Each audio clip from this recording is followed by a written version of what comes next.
I literally have just been sitting here talking and doing my intro, and the microphone wasn't on. Hey, that's good. That's smart. That's the way to start the video.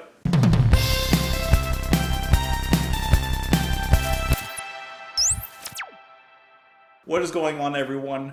Welcome back to the channel. My name is Justin, and today we're listening to Led Zeppelin with their song, The Rain Song. This is off of their album, The Song Remains the Same, which was released in 1976. I literally just sat here doing everything, and I was like, why can't I hear myself? I don't hear anything at all. What I was saying before is that my forecast, at least today, when this is recorded, is like nothing but rain, so that reminded me, hey, a lot of people have been asking me to do this song. Speaking of a rainy day, and honestly it has nothing to do with a rainy day, somehow my wife convinced me to get some cupcakes from a local bakery over here. Let me show you these cupcakes, guys. You're gonna hate me. You're gonna hate me. I'm gonna make you hungry. Hold on. I'm trying to angle the light. Amaretto. This one is guava, carrot cake, and coconut. I mean, you gotta admit, this looks pretty good. And before that, the other two that were in there were tamarind cupcakes. That's pretty cool. Anyways, let's get into the song. I have a feeling that it's going to be blocked because that's, what happens with Led Zeppelin. But, you can just click the link at the top of the description and it will be there for you. Join me on Twitter. Join me in the comments down below. And let's do it so I can go eat my cupcake. This is The Rain Song by Led Zeppelin.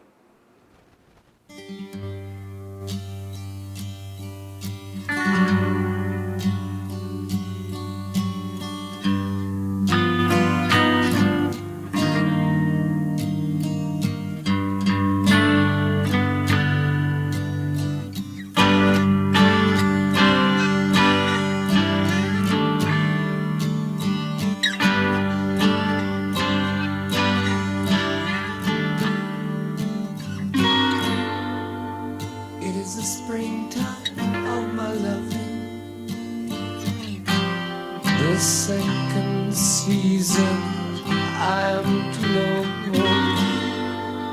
You are the sunlight in my growing,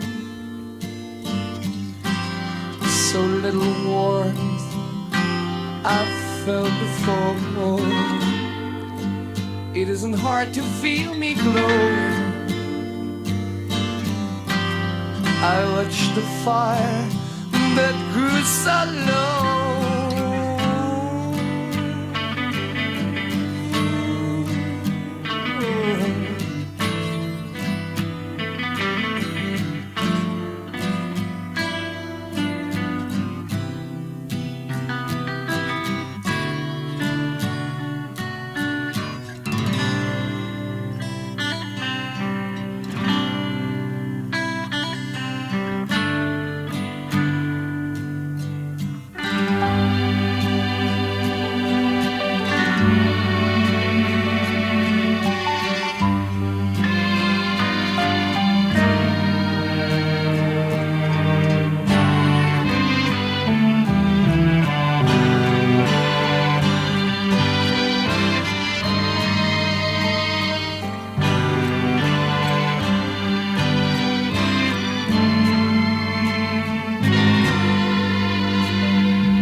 my smiles. Flee from me, keepers of the blue. Speak to me only with your eyes. It is to you I give this tune. Ain't so hard to recognize, oh. These things are clear to all from time to time. Ooh.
Like the wind, their eyes fall.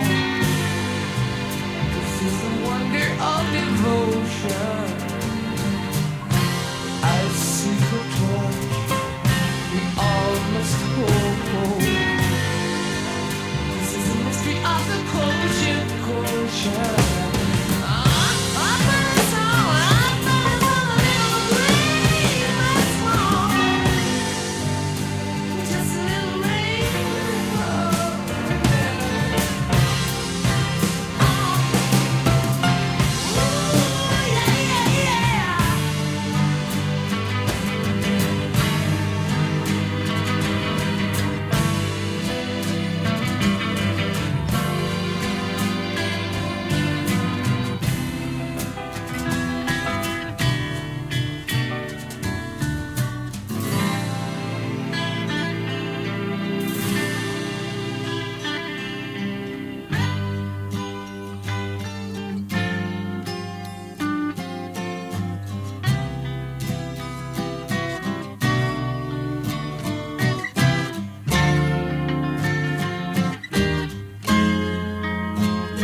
Wow.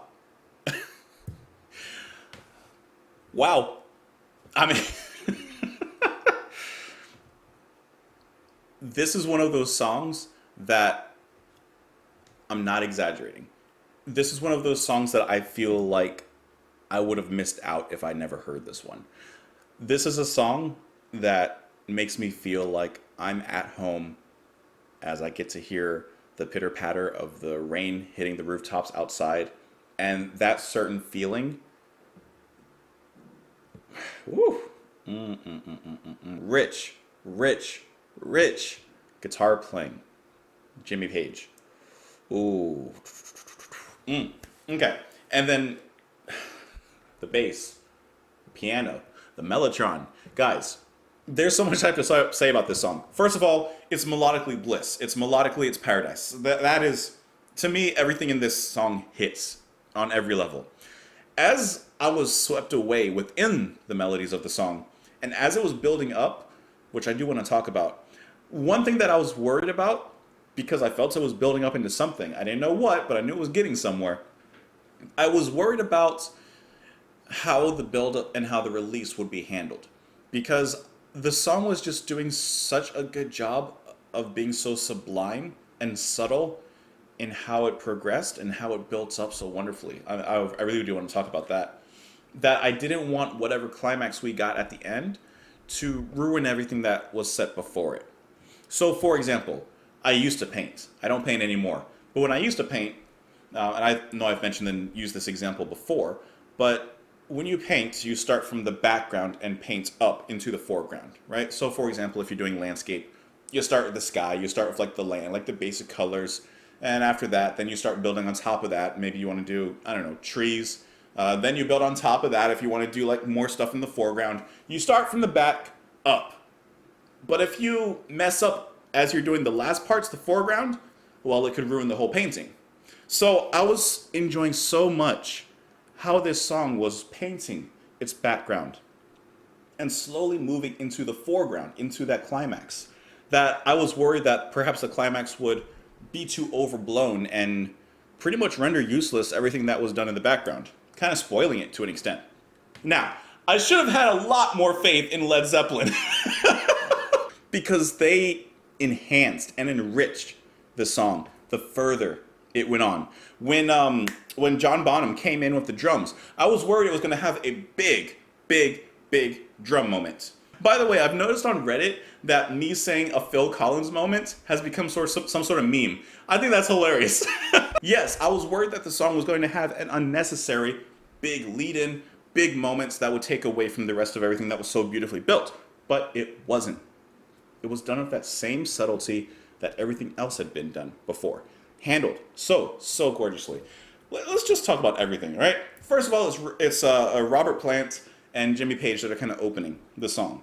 And even with that acoustic guitar that's kind of opening up everything, it's so beautiful. The melodies are satisfying. Everything that you hear hits you in all the right places. And then little by little, everything is built up, but so subtly. John Paul Jones comes in with piano, mellotron, bass. Like, it's like cooking, and you're just adding ingredients, and each one is making the dish better. You don't want to add that ingredient that makes the whole soup spoil. Everything that they added into this song was so good. And it's so jazzy as well. I think that's one thing that's surprising me when listening to Led Zeppelin is how much jazz you can kind of hear in their music, especially from John Paul Jones. I can't play the song again. I can't play it on here. I was about to start playing it and like literally just letting it go, but that will get the video blocked as a whole. So let me not do that. Let me play it on my own, and then I'll come back and talk about things.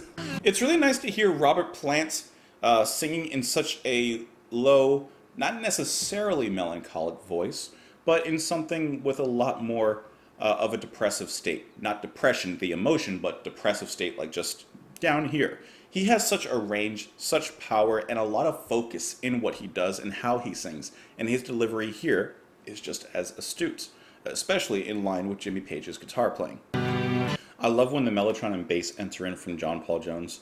That's like the breadsticks that are being added to the soup, like next to the soup, not into the soup. Even though I guess you could dip it. The whole middle instrumental section, to me, is just pure bliss. I mean, that is the best term I can come up with to describe it. I did not want it to end. I was glad that, in a sense, it didn't end. And even when it moved into something else, just a little bit bigger, especially when John Bonham came in, it still retained everything that it had before. It never lost character. It never lost footing. It never lost its pacing. Woo! And even when the song really kicks up, everything is just brought to a boil. Before, we were simmering. Now we're boiling. Same ingredients, same taste, but now it's just a little hotter. I don't know, this thing is just gorgeous to me. That's a song I'll immediately listen to again after I leave here. That is fantastic. Let's talk about some more things within the song itself. It says, with a working title of Slush, a reference to its easy listening simulated orchestral arrangement, Page was able to bring in the completed arrangement of the melody for which Robert Plant composed the words. The song also features a mellotron played by John Paul Jones to add to the orchestral effect, while Page plays a Dan Electro guitar. Is that just a brand or is that like a new type of guitar? I don't know guitar, so I don't know. It looks like it is just a brand of guitar. Let's talk about the lyrics now. It is the springtime of my loving, the second season I am to know. You are the sunlight in my growing, so little warmth I felt before. It isn't hard to feel me glowing, I've watched the fire that grew so low. Oh, oh. So I like how it opens up in the springtime of my loving. So it's springtime, it's rebirth, it's renewed, it's refreshed. The second season I am to know. So it's not the first time around. But that springtime, that refreshment is going to make that love grow even more. It is the summer of my smiles, flee from me. Keepers of the gloom, speak to me only with your eyes. It is to you I give this tune. That's nice. It's basically dedicating the song to this person. And we see that the seasons are moving. First it was spring, now we're in the summer, we're in that season. It is to you I give this tune. Ain't so hard to recognize, these things are clear to all from time to time. I'm really just getting the idea of love, you know, and the seasons of love. Now let's see if there's a fall following this summer. Talk, talk, talk, talk. I felt the coldness of my winter. I never thought it would ever go. I cursed the gloom that set upon us. I know that I love you so. But I know that I love you so. These are the seasons of emotion, and like the winds, they rise and fall. This is the wonder of devotion. I see the torch we all must hold. This is the mystery of the quotient, and or upon us all a little rain must fall. Just a little rain. Oh, oh yeah. Okay, so through the seasons of love, through the seasons of a relationship, you're going to have your springs, you're going to have your summers, and you're going to have your autumns and your winters. You're going to have rain, in a sense, hard times, issues that are going to come through. But you gotta rise through it. You have to get through it. You gotta carry your umbrella. And he says, I see the torch we all must hold. So as he mentioned winter in that specific verse, I'm thinking that that torch is not only just the general responsibility, you know, each person in the relationship has a responsibility to continue to maintain and grow that relationship. They've got to do their part. Everyone has to do a part in it. But also that torch, that warmth, that love, even if summer isn't around. Let's say it's winter, in the dead of winter. It's snowy, but you have to keep that torch close to you. You have to keep that torch close to the both of you. Because through the hardest of times, through your winters, you have to keep that fire going. Anyways, I got no more talking. You could let me know what you thought of the song in the comments down below. You can join me on Patreon. You can join me on Twitter. I said on the Twitter. And otherwise, I hope you have a fantastic day. I'll talk to you tomorrow. Bye.